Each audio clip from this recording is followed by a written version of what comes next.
Now I give the floor to His Excellency the President of the United States of America, Mr. Donald Trump. The floor is yours, sir.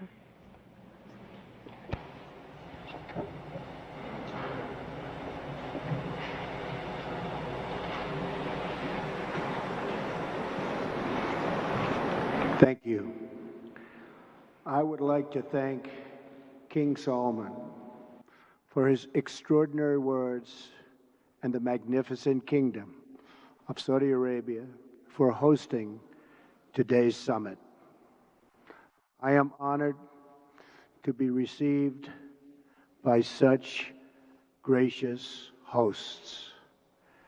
I have always heard about the splendor of your country and the kindness of your citizens, but words do not do justice to the grandeur of this remarkable place and the incredible hospitality you have shown us from the moment we arrived.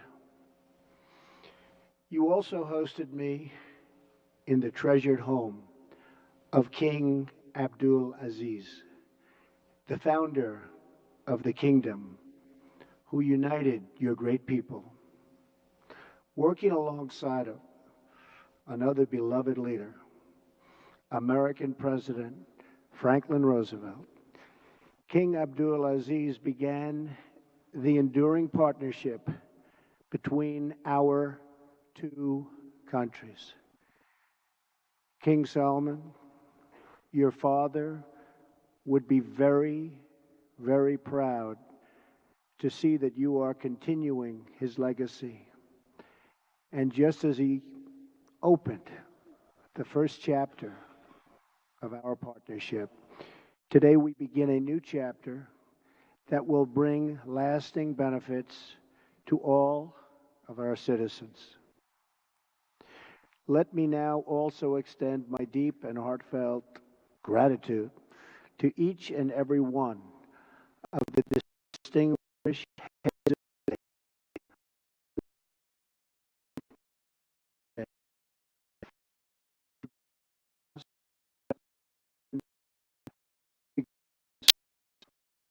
state to yours. Thank you.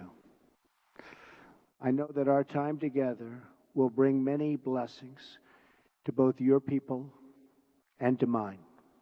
I stand before you as a representative of the American people to deliver a message of friendship and hope and love. That is why I chose to make my first foreign visit a trip to the heart of the Muslim world, to the nation that serves as custodian of the two holiest sites in the Islamic faith. In my inaugural address to the American people, I pledge to strengthen America's oldest friendships and to build new partnerships in pursuit of peace. I also promise that America will not seek to impose our way of life on others, but to outstretch our hands in the spirit of cooperation and trust. Our vision is one of peace, security, and prosperity in this region and all throughout the world. Our goal is a coalition of nations who share the aim of stamping out extremism and providing our children a hopeful future that does honor to God. And so this historic and unprecedented gathering of leaders, unique in the history of nations, is a symbol to the world of our shared resolve in our military that will protect the safety of our people and enhance the security of our wonderful friends and allies, many of whom are here today. Bonds of friendship, security, culture, and commerce. For Americans, this is a very exciting time. A new spirit of optimism is sweeping our country. In just a few months, we have created almost 1 million new jobs, added over $3 trillion in new value, lifted the burdens on American industry, and made record investments in our military that will protect the safety of our people and enhance the security of our wonderful friends and allies, many of whom are here today. Now, there is even more blessed news that I am pleased to share with you. My meetings with King Solomon, the Crown Prince, and the Deputy Crown Prince have been filled with great warmth, goodwill, and tremendous cooperation. Yesterday, we signed historic agreements with the Kingdom that will invest almost $400 billion in our two countries and create many hundreds of thousands of jobs in America and Saudi Arabia. This landmark agreement includes the announcement of a $110 billion Saudi-funded defense purchase, and we will be sure to help our Saudi friends to get a good deal from our great American defense companies, the greatest anywhere in the world. This agreement will help the Saudi military to take a far greater role in security and operations having to do with security. We have also started discussions with many of the countries present today on strengthening partnerships and forming new ones to advance security and stability across the Middle East and far beyond. Later today, we will make history again with the opening of the new Global Center for Combating Extremist Ideology, located right here in this central part of the Islamic world. This groundbreaking new center represents a clear declaration that Muslim-majority countries must take the lead in combating radicalization, and I want to express our gratitude to King Salman for his strong demonstration and his absolutely incredible and powerful leadership. I have had the pleasure of welcoming several of the leaders present today to the White House, and I look forward to working with all of you. America is a sovereign nation, and our first priority is always the safety and security of our citizens. We are not here to lecture. We are not here to tell other people how to live, what to do, who to be, or how to worship. Instead, we are here to offer partnership based on shared interests and values to pursue a better future السعي إلى مستقبل أفضل لكلنا. فهنا في هذه القمة سوف نناقش المصالح كثيرة But above all, we must be united in pursuing the one goal that transcends every other consideration.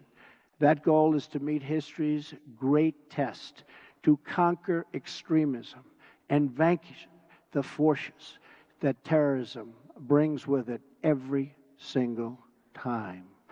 Young Muslim boys and girls should be able to grow up free from fear, safe from violence, and innocent of hatred. When young Muslim men and women should have the chance to build a new era of prosperity for themselves, it has to be done, and we have to let them do it. With God's help, this summit will mark the beginning of the end for those who practice terror and spread its vile creed. At the same time, we pray this special gathering may someday be remembered as the beginning of peace in the Middle East, and maybe even all over the world. But this future can only be achieved through defeating terrorism and the ideology that drives it. Few nations have been spared the violent reach of terrorism. America has suffered repeated barbaric attacks, from the atrocities of September 11th to the devastation of the Boston bombings, to the horrible killings in San Bernardino and Orlando. The nations of Europe have also endured unspeakable horror. So too have the nations of Africa and South America. India, Russia, China, and Australia have all been victims. But in sheer numbers, the deadliest toll has been exacted on the innocent people of Arab, Muslim, and Middle Eastern nations. They have borne the brunt of the killings and the worst of the destruction in this wave of fanatical violence. Some estimates hold that more than 95% of the victims of terrorism are themselves Muslim. We now face a humanitarian and security disaster in this region that is spreading across the planet. It is a tragedy of epic proportions. No description of the suffering and depravity can begin to capture its full measure.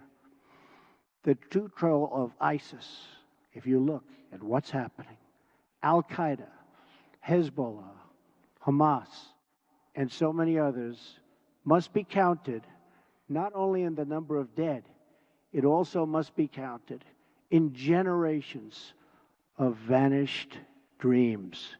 The Middle East is rich with natural beauty, vibrant cultures, and massive amounts of historic treasures.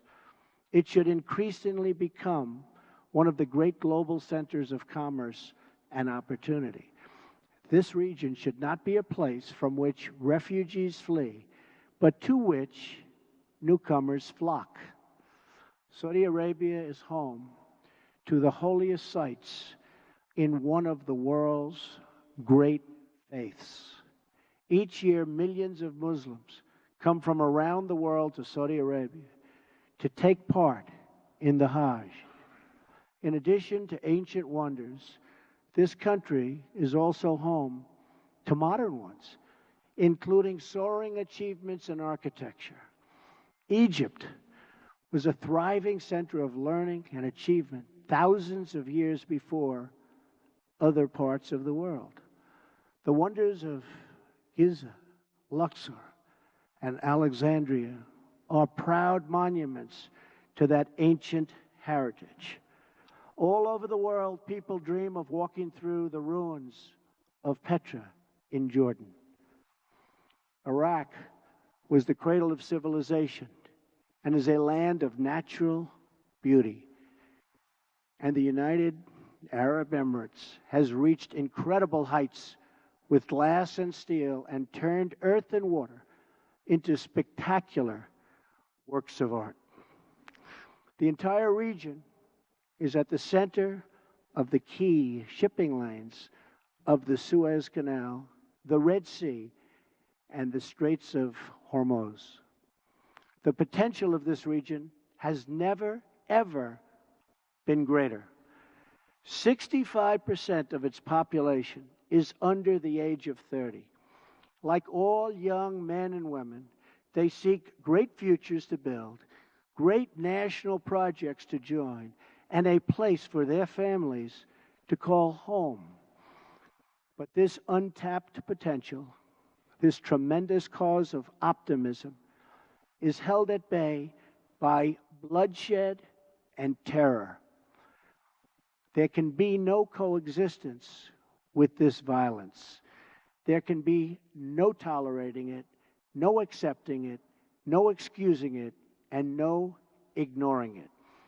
Every time a terrorist murders an innocent person and falsely invokes the name of God, it should be an insult to every person of faith.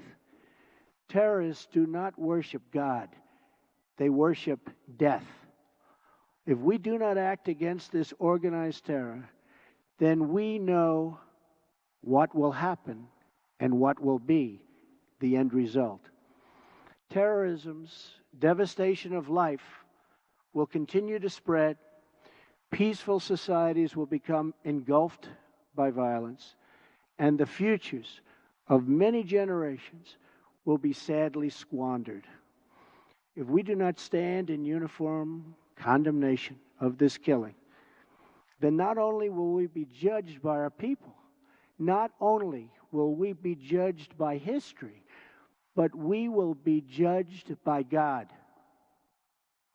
This is not a battle between different faiths, different sects, or different civilizations.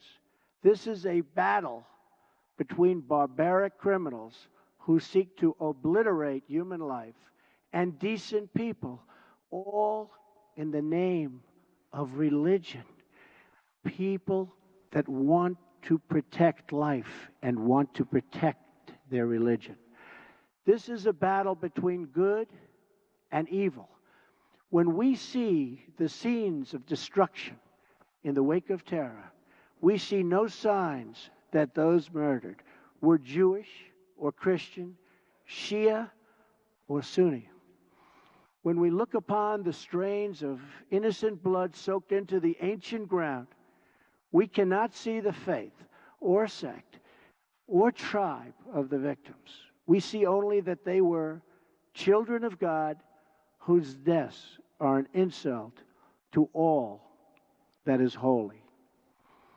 But we can only overcome this evil if the forces of good are united and strong, and if everyone in this room does their fair share and fulfills their part of the burden. Terrorism has spread all across the world, but the path to peace begins right here on this ancient soil in this sacred land. America is prepared to stand with you in pursuit of shared interests and common security. But the nations of the Middle East cannot wait for American power to crush this enemy for them.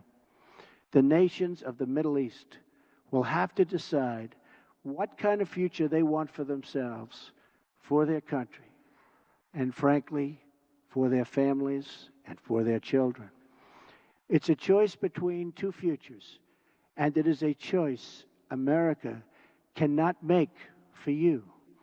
A better future is only possible if your nations drive out the terrorists and drive out the extremists. Drive them out. Drive them out of your places of worship. Drive them out of your communities.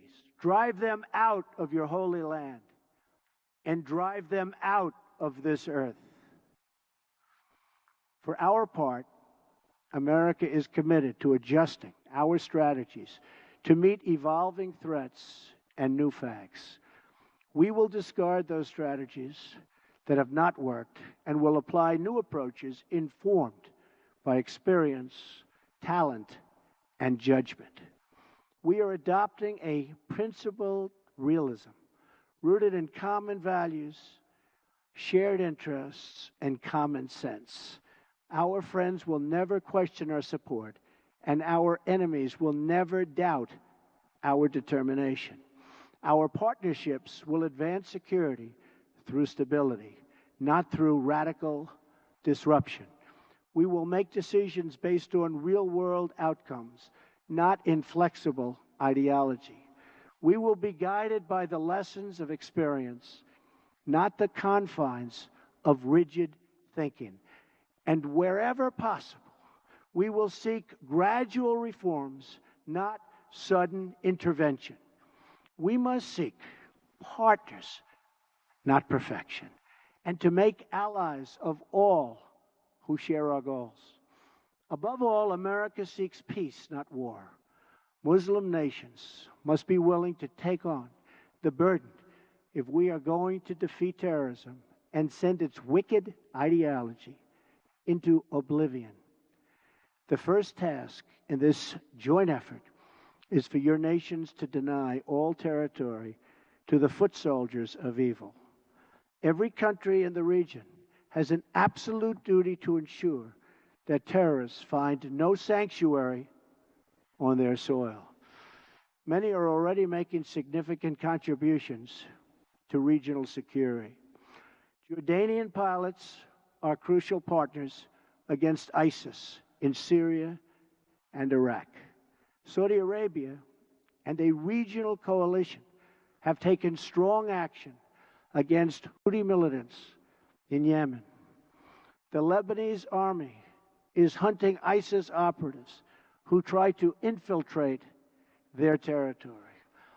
The Emirati troops are supporting our Afghan partners and supporting them strongly. In Mosul, American troops are supporting Kurds, Sunnis, and Shias fighting together for their homeland. Qatar, which hosts the U.S. Central Command, is a crucial strategic partner. Our long-standing partnership with Kuwait and Bahrain continue to enhance security in the region. Our courageous Afghan soldiers are making tremendous sacrifices in the fight against the Taliban and others in the fight for their country. As we deny terrorist organization control of territory and populations, we must also strip them of their access to funds. We must cut off the financial channels that let ISIS sell oil, let extremists pay their fighters, and help terrorists smuggle their reinforcements. I am proud to announce that the nations here today will be signing an agreement to prevent the financing of terrorism called the Terrorist Financing Targeting Center, co-chaired by the United States and Saudi Arabia, and joined by every member of the Gulf Cooperation Council. It is another historic step in a day that will be long remembered. I also applaud the Gulf Cooperation Council for blocking funders from using their countries as a financial base for terror, and for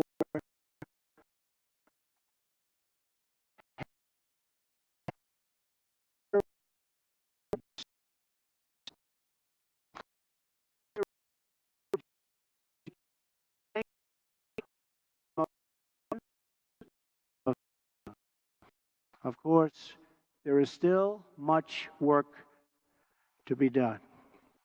That means honestly confronting the crisis of Islamic extremism and the Islamicists and Islamic terror of all kinds. We must stop what they're doing to inspire, because they do nothing to inspire but kill. And we are having a very profound effect if you look at what's happened recently. And it means standing together against the murder of innocent Muslims,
communities. For many centuries, the Middle East has been home to Christians, Muslims, and Jews living side by side.